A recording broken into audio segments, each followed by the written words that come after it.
Our first guest is ducking out of the House Ways and Means Committee to just give us a take on the negotiations. Republican Jim Renacci of Ohio. Representative Renacci, quick to this point, what's happening in there, and is it being sold to the House at the moment? Well, Liz, thank you for having me. I actually was in the Budget Committee this morning as well. I'm on the House Ways and Means Committee, so I'm in committees hearing a lot of testimony. What we're hearing today, right now with Mnuchin is that they want pro-growth tax policies. So do we. I think so do Republicans, and so do Democrats.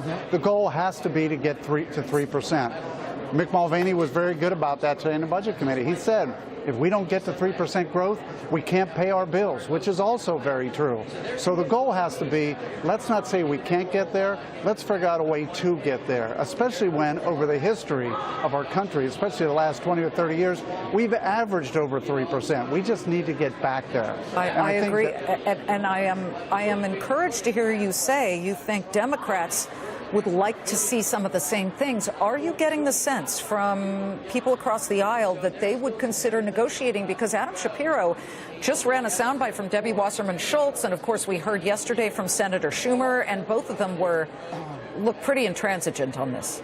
Well, first off, that's politics as usual. I was in the Budget Committee, and the first thing I said was, look, we're not cutting spending. The budget isn't cutting spending. We're cutting borrowing from China.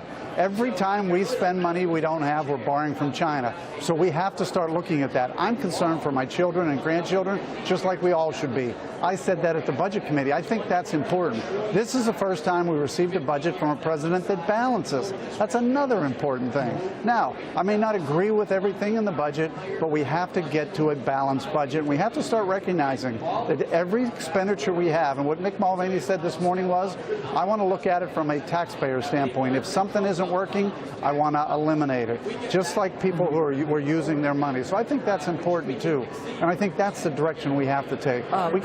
We have to get politics out of the way. We know as well, though, that Medicare and Social Security will be insolvent in 15 years if we don't do something. We've got to do something. Nobody wants to see that. But how do we pay for this budget? The border adjustment. And I really want your opinion on this, Congressman, because you're from Ohio. Ohio exports a lot and also imports parts so that they can put things together to then export them. John McCain, John Cornyn, the two senators, they say this thing's dead on arrival. There are most Republicans who are speaking out saying they don't like it. But Paul Ryan's in a tough position. He needs to somehow get revenue to pay for it. How do you stand on the border adjustment tax? Well, I'm one of the three people that was in the testimony yesterday who said I'm concerned with border adjustment. I'm not comfortable with it. I'm trying to be, but I do have concerns about who pays for it. I do have concerns on picking winners and losers. Well, you think that consumers are going to pay for it. Warren Buffett does too. He just told Fox Business that 3.5 weeks ago.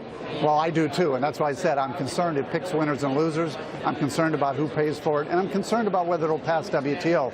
Those are the concerns I brought up yesterday. I didn't get very good answers. But how do we pay for it if we don't do the border adjustment tax? Well, it's kind of interesting because if you don't do the border adjustment tax and you eliminate the full expensing side of the blueprint, you've now paid for it because the full expensing is a cost, the border adjustment is a revenue producer, so there's ways to get there. I think we just have to be willing to work together to get there.